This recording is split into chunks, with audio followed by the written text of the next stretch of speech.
supaya kita punya audio dapat tangkap satu suara saja. Kita mulakan dengan istighfar 3 kali. Kemudian kita baca Al-Fatihah bersama-sama dalam masing-masing. Kemudian kita akan mulakan bacaan 17 hingga 40. Kemudian kita akan dengar apakah ayat-ayat cinta yang Allah nak sampaikan kepada kita. InsyaAllah. Boleh? Astaghfirullahalazim. Allazi la ilaha illa wal hayyul qayyum wa atubu ilaihi. Astaghfirullahalazim. الذي لا إله إلا هو الحي القيوم وأتوب إليه. أستغفر الله العظيم الذي لا إله إلا هو الحي القيوم وأتوب إليه. الفاتحة. أعوذ بالله من الشيطان الرجيم. بسم الله الرحمن الرحيم. الحمد لله رب العالمين الرحمن الرحيم مالك يوم الدين إياك نعبد وإياك نستعين اهدنا الصراط المستقيم صراط الذين أنعمت عليهم غير المغضوب عليهم ولا الضالين. Amin. Kita baca sama-sama. Silakan.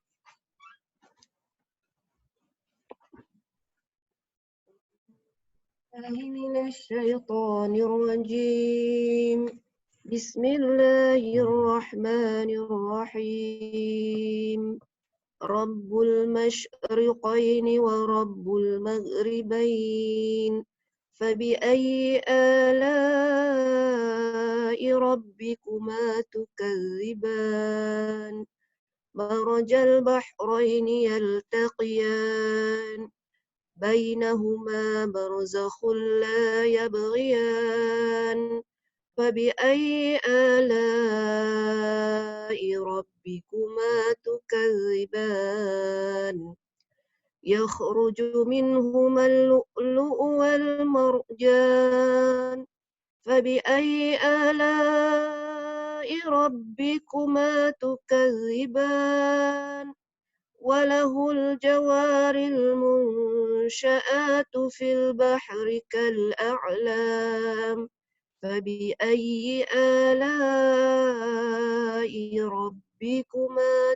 تكذبان كل من عليها فان ويبقى وجه ربك ذو الجلال والإكرام فبأي آلاء ربكما تكذبان يسأله من في السماوات والأرض كل يوم هو في شأن فبأي آلاء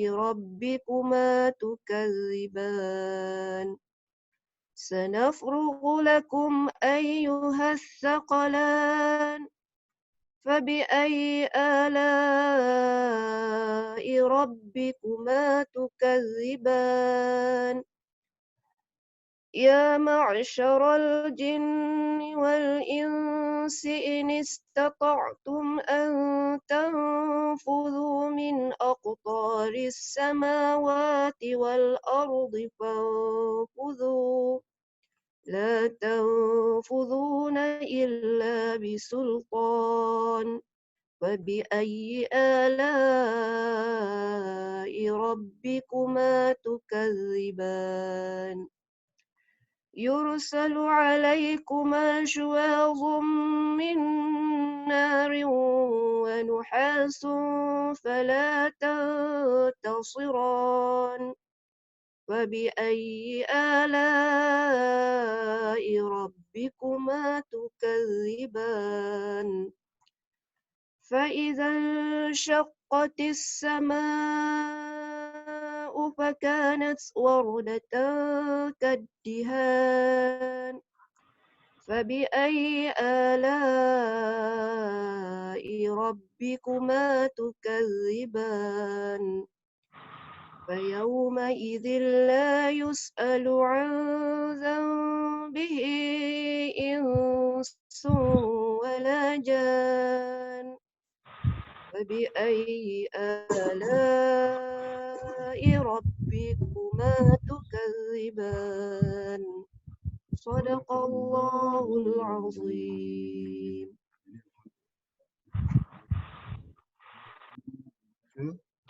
Membaca ayat 17 hingga 40 surah Ar-Rahman. Jadi kita akan tengok apa yang Allah nak pesan kepada kita, apa yang Allah nak sampaikan kepada kita dalam surah Ar-Rahman ini. Baik, kita sambung ayat 37. Ayat 37. Baik. Dalam ayat 37, Allah menerangkan kejadian pada hari kiamat nanti. Allah bagi gambaran, iaitu suasana waktu hisab. Allah beri gambaran untuk menakutkan kita. Itu tujuan dia. Allah berikan maklumat ini untuk bagi manusia dan jin berfikir. Kan semalam kita sebut, Allah sebut dua tu, jin dan manusia. Maka ayat 37-40 adalah perenggan mikro ketiga dan ia menceritakan suasana hari kiamat. Ni Allah bagi video dalam bentuk ayat Al-Quran. Allah bagi gambaran. Nampak? Allah ni dah berpandangan jauh dah kan. A'udzubillahi minasyaitonirrajim. فَإِذَا انشَقَّتِ السَّمَاءُ فَكَانَتْ وَرْدَةً كَالدِّهَانِ. Ni Allah kata. Selain itu, sungguh ngeri ketika langit pecah belah lalu menjadikan ia merah mawar, berkilat seperti minyak. Ini gambaran dia.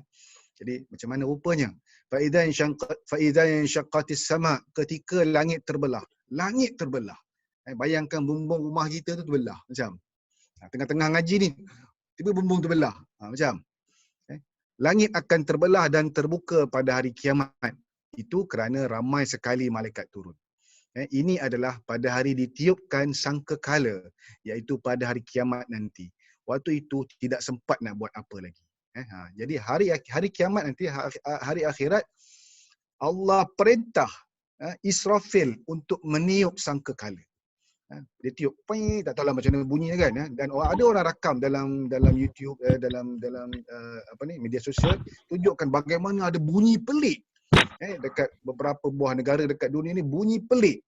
Seperti gendang ke, seperti bunyi taufan ke, bunyi suara yang pelik di langit. Macam itulah, itu gambaran. Kita tak tahu macam mana rupa dia. Manusia akan terkejut pada hari itu. Sampaikan seorang ibu yang sedang mengandung akan tergugur anaknya. Terkejut. Kerana amat takut dan terkejut. Yang sedang menyusukan anak pula akan buang anak mereka kerana takut sangat. Sampaikan anak mereka yang mereka sayangi pun mereka tidak hiraukan lagi. Ini gambaran hari kiamat. Hari kiamat nanti Allah gambarkan faiza syaqatis sama, langit terbelah. Bayangkan bumbung rumah kita terbelah pun kita dah bunyi krek-krek pun kita dah. Kan? Baru bunyi krek je. Bayangkan ni, tak tahu macam mana bunyi dia. Langit terbelah. Terkejutnya itu Allah gambarkan seorang ibu yang sedang mengandung gugur. Janganlah yang ada dalam ni pula akan terkejut. Belum lagi. Belum kiamat lagi. Belum kiamat. Belum lagi. Ni hari kiamat nanti. Ibu yang mengandung gugur. Terkejut. Terkejut. Dan ibu yang menyusukan anak, melepaskan anak. Bayangkan, benda yang paling sayang. Allah gambarkan tu, benda yang manusia sayang. Tidak ada di muka bumi ni kasih sayang yang paling hebat melainkan kasih sayang seorang ibu kepada anak. Nampak? Allah gambarkan. Anak pun kena terlepas. Kita ni sayang shake kita kan, botol shake coklat. Dah buat shake, terlanggar. Sayang shake. Sayang tumpah kan. Tapi ini anak jatuh. Tak fikir dah anak tu. Tak fikir dah. Kita baru shake tumpah pun dah menggelumpur kan. Maknanya hari kiamat nanti kita tak hirau dah benda dunia. Kita tak hirau dah pasal makhluk. Kita tak hirau dah pasal orang lain. Masing-masing nak jaga diri sendiri je. Inilah Allah bagi peringatan. Bila masa nak jaga? Sekarang. Sebelum kiamat. Nanti dah kiamat. Dah nak fikir dah. Nampak? Tak sempat nak buat apa dah. Dok dang sekarang. Okey. Tiba dengan tiba. Fakanat wardatan. Allah sebut. Lalu menjadikan ia berwarna merah. Bayangkan apabila kita menyiap kulit binatang. Siapa yang pernah lapah? Siapa yang pernah potong ayam? Potong ikan? Kan? Takkanlah dalam tak ada yang pernah. Bukan sebelih ikan, siang ikan. Ia akan menjadi berwarna merah darah. Waktu itu langit akan menjadi kemerahan. Warnanya adalah merah mawar. Merah mawar tu kan. Ia daripada kata dasar wardah. Wardah ni bunga mawar, bunga ros. Dan bila ditambah ta marbutah, ia menjadi bunga ros. Ia menggambarkan kemarahan Allah pada waktu itu. Merah ni, merah yang cantik, merah yang terang ialah merah ros. Kan? Nak gambarkan langit ni merah. Langit warna apa? Putih, biru kan. Cantik, kita tengok pun kita tenang. Tetapi hari kiamat, langit menjadi merah. Merahnya tu, Allah gambarkan warna merah ros. Tengok gambaran Allah, description Allah. Tak sama dengan description manusia. Allah bagi satu perkataan je, wardatun. Nampak? Kita tu boleh gambarkan bagaimana. Macam kita lah manusia, mata kita putih kan, mata putih hitam kan. Tiba-tiba mata merah macam ni. Kau tak kejut aku bangun sahur tadi. Aku dah lapar ni kan. Dahaga ni tak shake ni kan. Semalam dah lah berbuka makan. Lepas tu kena booster pula kan. Tahniah yang join booster hari ketiga hari ni kan. Hari ni last day. Kepada yang ikut program online, hari ni last day. Kalau yang buat program sebulan lah. Tapi kalau yang buat program 2 minggu, seminggu, 10 hari tu berbeza lah. Tapi last day. Last day aku kena pula tak sahur mata merah. Kau tak kejut aku. Padahal salah siapa? Kita suka mencari salah orang lain. Sedangkan diri sendiri yang tak bangun. Siapa suruh tak kunci jam? Siapa suruh tidur lambat? Main handphone. Jam bunyi pun siapa suruh tutup balik? Salah siapa? Salah sendiri. Tapi kita suka cari salah orang lain. Malah tak kejut. Kan? Patutnya kita yang kejut orang. Tapi kenapa kita tak terkejut? Allah takdirkan kita tak terkejut. Sebab kita lalai dengan diri sendiri. Tidur lambat. Tapi kalau kita betulkan biological clock kita, tidur awal, insya-Allah boleh bangun. Kan? Niat dalam hati tu ada. Tapi kalau kita tak pernah fikir, selama ni lah tak pernah berfikir, Ustaz macam mana nak bangun awal, nak bangun tahajud, tak pernah terfikir pun. Tapi bila kita mula berfikir, Allah, aku nak bangun awal esok dia mau cerita dalam kelas ngaji ni boleh bangun awal, boleh bangun tahajud. Dan tahajud ni pahala ganjaran ni banyak, ganjaran dekat dunia pun banyak, ganjaran dekat akhirat pun banyak kan.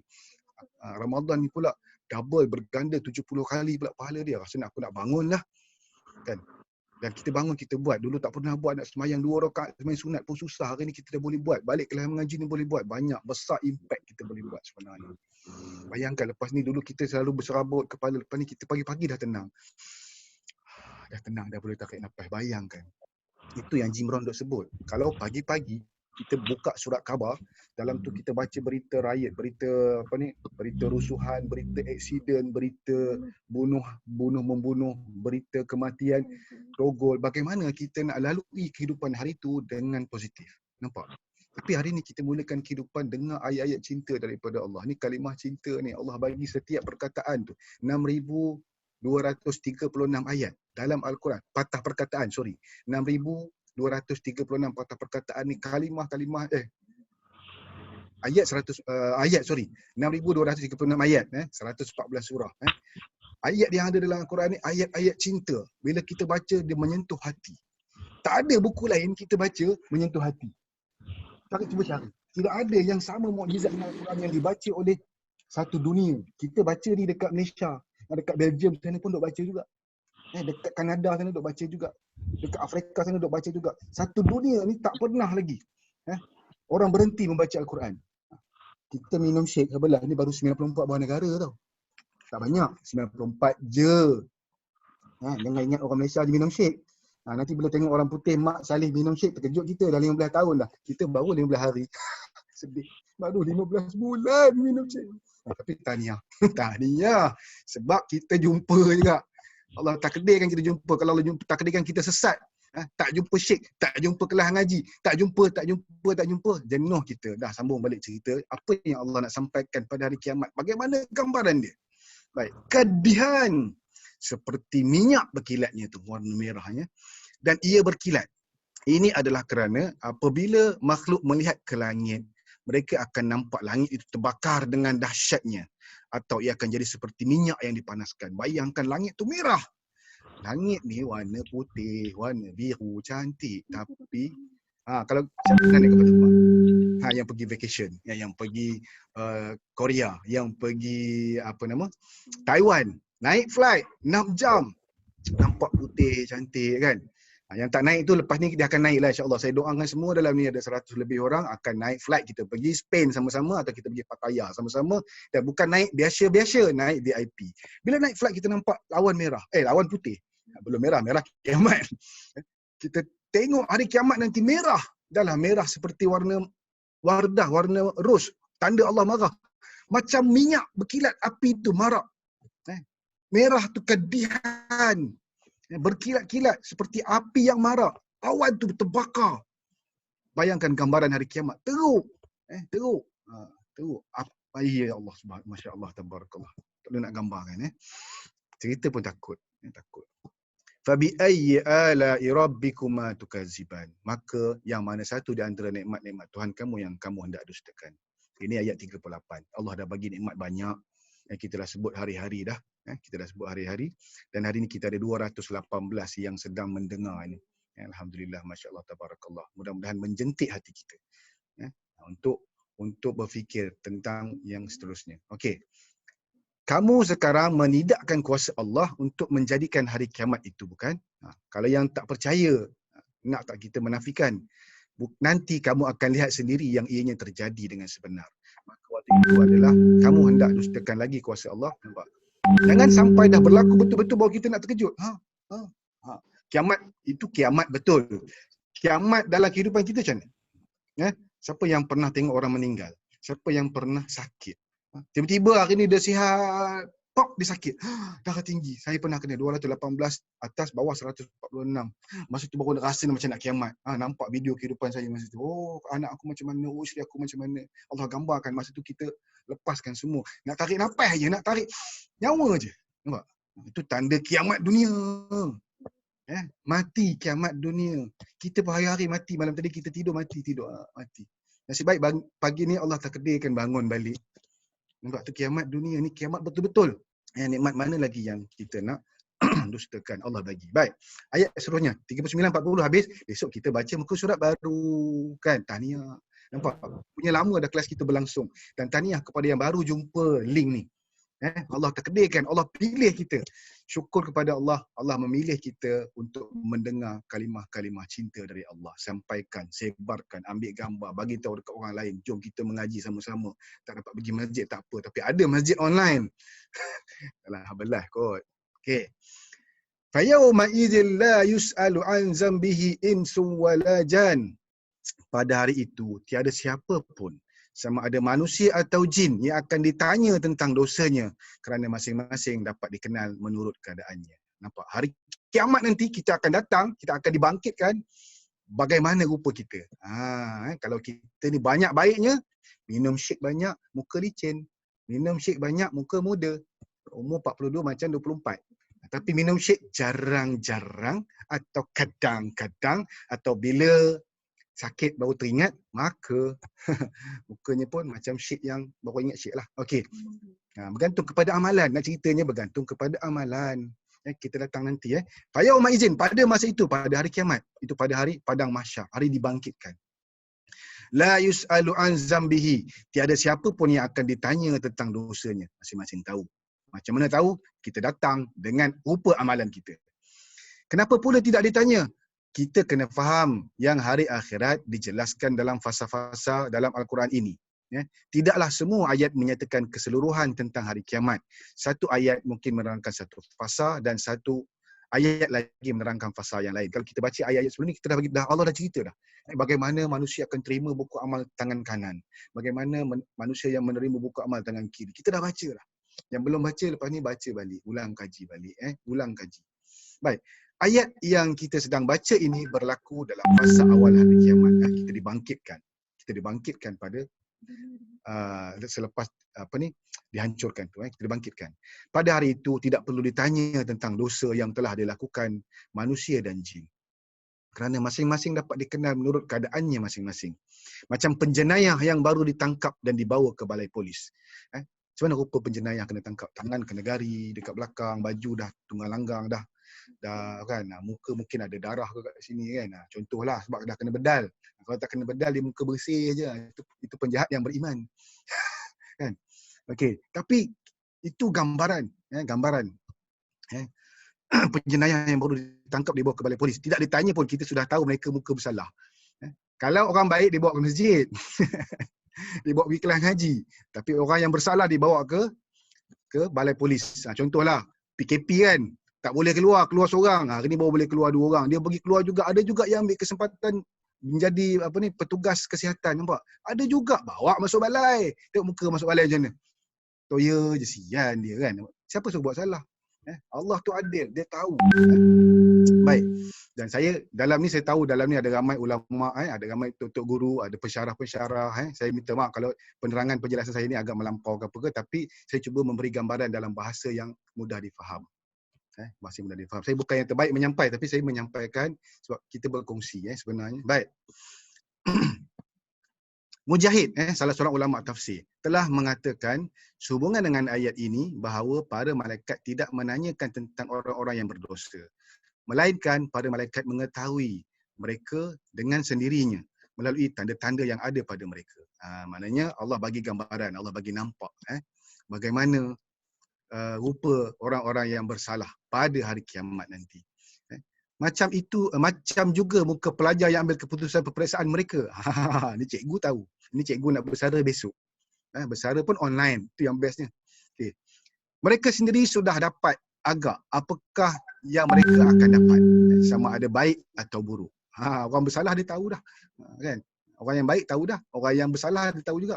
Jelas di muka mereka. Sekali pandang saja kita boleh tahu siapa yang berjaya, siapa yang tak berjaya.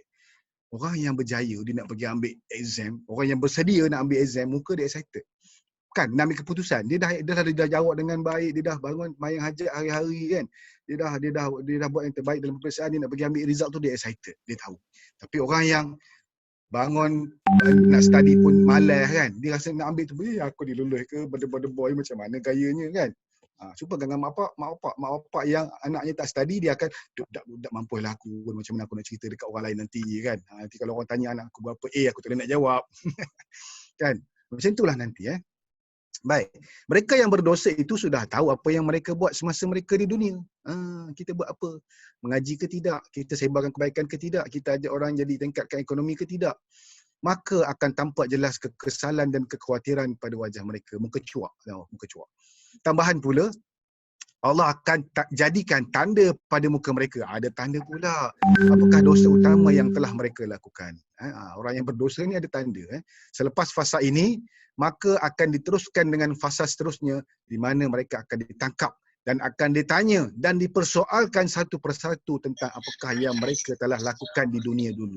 Seperti yang disebut dalam firman-Nya, fa wa rabbika lanas'alannahum ajma'in amma kanu ya'malun. Demi Tuhanmu. Patutlah tak nampak, saya tak pakai spek. Kami akan menanyai mereka semua tentang apa yang telah mereka kerjakan dahulu. Surah Al-Hijr. Baik, maknanya Allah akan tanya pula. Tadi dah bangkit tu dah ada rupa dah, muka bersalah ke muka tak bersalah. Lepas tu Allah tanya, yang ni yang kita nampak video besar. Sekarang ni kita nampak skrin kecil je. Skrin handphone. Ataupun dalam laptop gambar kecil-kecil. Kan? Tengok pula dengan anak, dengan suami penuh ni 3-4 muka. Kan? Dia cakap apa? Kuatkan suara bagi satu rumah dengar. Satu rumah dengar ayat Allah ni, penerangan ni, tadabbur ni. Baik. Allah tidak perlu tanya pun kerana Allah sudah tahu apa yang manusia telah buat. Ali Ibnu Abu Talhah telah meriwayatkan dari Ibnu Abbas radhiyallahu anhu yang mengatakan bahawa Allah tidak menanyai mereka, apakah kamu telah melakukan anu dan anu? Allah tak tanya pun kamu buat apa. Kerana dia lebih mengetahui hal itu, Allah tahu daripada mereka sendiri. Melainkan Allah bertanya kepada mereka, mengapa kalian melakukan anu dan anu? Allah tanya bukannya kamu buat apa. Allah tanya, why? Kenapa kamu buat? Ini merupakan pendapat yang kedua. Ini pendapat yang kedua. Satu lagi tafsiran, mereka tidak akan ditanya kerana tidak diberi peluang untuk mereka mempertahankan diri. Mereka tak boleh jawab ni dengan mulut ni. Kerana Kalau ditanya, bolehlah pula yang ditanya itu beri alasan. Kita kan suka bagi alasan. Kenapa tak bangun? Dia tak kunci jam. Nampak orang lain yang salah. Kenapa tak minum shake? Tak beli lagi. Tak beli lagi. Kenapa keluar waktu PKP? Sebab dah boring duduk rumah. Padahal Allah suruh mengaji waktu PKP, tak nak mengaji kan. Duduk sibuk main handphone aja. Tapi tidak, mereka tidak diberi peluang untuk mempertahankan diri mereka pada waktu itu. Ini semakna dengan apa yang disebut dalam firman-Nya, hadza yaumu la yantiqun wala yu'azzanu lahum fayatazirun. Inilah hari ketika mereka tidak dapat berbicara pada hari itu. Tidak diizinkan pada mereka mengemukakan alasan agar dimaafkan. Agar mereka dimaafkan. Maknanya mulut tak boleh bercakap, kena kunci, kena zip. Yang bercakap siapa? Anggota ni. Mata. Inilah saksi nanti. Insun walajan, dalam ayat ni disebut insun walajan, sama ada manusia dan jin pun terkunci juga. Tak boleh nak cakap dah. Tak boleh nak bela diri dah. Sekarang kita boleh bela diri. Kenapa tak minum shake? Sebab kita boleh bela diri, terlupa, lambat bangun. Kenapa tak solat? Sebab sibuk kan. Ni customer banyak ni kan. Bulan puasa ni kelab dah kena tutup, jadi diorang semua main handphone je nak menjawab. Penat ustaz nak jawab dalam handphone. Kan? Kan?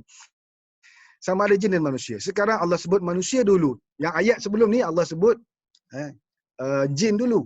Tapi dalam yang ni, dalam ayat yang kemudian ni Allah sebut manusia dulu. Manusia pula dulu pula sebelum disebut jin. Ada kalanya Allah akan menyusun dengan cara berlainan. Susunan itu mengikut keperluan dan mengikut keadaan. Allah yang dah susun cantik dah setiap patah perkataan, setiap kalimat yang ada dalam Al-Quran. Setiap kalimat yang ada. Dan ayat yang terakhir kita hari ini, besok kita baca muka surat baru dan penerangan baru. Tadi masih lagi cerita hari kiamat. Tapi kita berhenti dekat sini dulu nanti.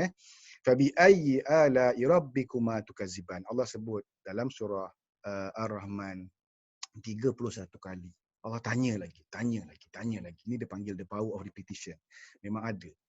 Sebab apa kita nak berjaya, kita kena ulang. Kenapa? Nak menakutkan kita kena ulang. Macam ni yang nak takut supaya sembah Allah. Ingat pada hari kiamat, kena ulang. Nikmat mana lagi yang nak kamu dustakan? Maka yang mana satu di antara nikmat-nikmat Tuhan kamu yang hendak kamu dustakan? Mereka dikenakan azab itu kerana mereka tidak menghargai nikmat Allah semasa mereka hidup di dunia itu. Allah bagi kita nikmat penuh ni, tapi kita tak hargai, kita tak buat hak Allah. Kita sibuk nak buat apa yang kita suka je, tak sibuk nak buat apa yang Allah suka. Sebab kalau buat apa yang Allah suka, pintu rezeki terbuka. Tapi kalau kita buat apa yang kita suka, pintu rezeki ni berfikir. Kan? Maka sekarang rasailah azab yang akan menimpa mereka. Jadi habislah dekat sini. Ini kita baca besok. Jadi mudah-mudahan hari ini kita dah baca tafsirnya. Kita dah mengaji. Janganlah mengaji tu berhenti kat sini je. Habis ni nanti kelas ni, kita ada sesi PDT. Siapa yang nak stay boleh stay. Siapa yang ada urusan boleh teruskan. Maklumlah masing-masing masih lagi bekerja kan. Jadi tidak wajib. Kita akan berhenti pukul 7.30 tepat sesi mengaji. Kemudian kita sambung dengan sesi PDT. Sesi PDT tak wajib. Dia berlangsung macam mana? Tidak ada skema, tidak ada modul. Bergantung kepada masuk. Sebab semua surprise. Semalam kami pun kena surprise juga. Padahal kelas ni dah lama dah. Pun kena surprise juga. Kita tak boleh nak baca kan apa yang Masud nak bagi, jadi sentiasa ada surprise. Itu kelebihan kita sebenarnya. Jadi semoga kita ada berapa orang? 230 orang. Masya Allah. Tabarakallah. Terima kasih, syukur dan tahniah kepada semua yang memberikan diri anda untuk mendengar pengajian. Untuk mengaji. Dalam skrin saya ni ada 5 page. 5 page. Mungkin maksud ada 9-10 page kot. Bergantung kepada saiz skrin yang ada. Jadi mudah-mudahan salah silap itu, yang tak baik itu datang pada mulut saya ni. Yang baik itu semua daripada Allah. Mudah-mudahan Allah ampunkan kita dan kita minta pada Allah bukakan seluas-luasnya pintu rahmat, pintu syurganya. Dan dalam bulan puasa, bulan Ramadan, Allah gandakan apa yang kita buat ni. Ganjaran pahalanya berganda. Nak tahu berganda, dia macam komisen dalam belah lah. Makin tinggi, makin berganda. Kita ada berapa komisen? Kita ada retail, kita ada komisen kan. Beza harga retail. Komisen ni kalau kita dah jadi member, aku cerita benda ni pula. Ni nak tutup kan. Kemudian kita ada bonus. Siapa yang capai tahap tertentu ada bonus. Kemudian kita ada royalty. Kemudian kita ada huge bonus. Makin tinggi level, makin besar peluang kita. So pegak makin banyak kita mengaji, makin nampak kita dunia. Ya Allah, macam ni ganjaran pahalanya. Nampak? Nak masuk syurga ada kelayakan. nak duduk VIP, ada kelayakan. Syukur hari ni Allah pilih kita untuk duduk kursi VIP, dapat masuk tanpa duduk kat luar pintu. Sedangkan sebelum ni, tanya Mak Su, ramai PM Mak Su, ramai PM saya, ramai yang nak masuk tak lepas. Tolonglah Ustaz, bukakan kunci ni, ramai ni tak lepas ni macam mana, had ada 100 orang je. Allah datangkan manusia-manusia ikhlas di keliling kita untuk bagi peluang. Mak Yang open lagi, lepas tu Timbangi open lagi, tanya Mak Su kan. Lepas tu yang bestnya corporate Herbalife sendiri offer. Nah, kita bagi satu dewan yang besar boleh masuk 500 orang. Kalau dewan ni tak muat macam mana? Kita yakin kalau kita buat kebaikan, Allah akan datangkan insan-insan hebat bersama kita. Dan saya pasti, semua dalam ni, saya nampak semua muka. Saya nampak tu yang ngangguk-ngangguk, tu Ko Zaidi ngangguk-ngangguk. Saya nampak semua yang mukanya senyum. Ada Ustaz Kamil, ada Kak Ita, ada macam-macam semua. Kak Ikin, saya nampak semua muka ni. Ada Ibah, Maisarah. Nama Abah pun ada. Walaupun tak nampak mukanya macam mana kan. Saya nampak semua. Nampak semua mukanya yang senyumnya manis hari ni sebab hari ni kita dah masuk hari ke-7 puasa. 7 naik, kejap kan? Sedar tak sedar masa berjalan kita buat amal ke tak buat amal ke. Ini baru fasa pertama. Ini baru yalah, fasa pertama Ramadan, 10 hari pertama Ramadan. Jadi cukuplah setakat ini. Kalau saya sembangkan panjang, kita bagi pula. Saya serahkan sesi ni kepada Mak Su untuk teruskan yang seterusnya. Saya nak terkencing dah. Silakan Mak Su. Okey, alhamdulillah. Terima kasih Ustaz. Masya-Allah. Mak Su, suara tak dengar Mak Su. Terima kasih Ustaz. Dengar tak? Okey, sama. Tandas je, tandas.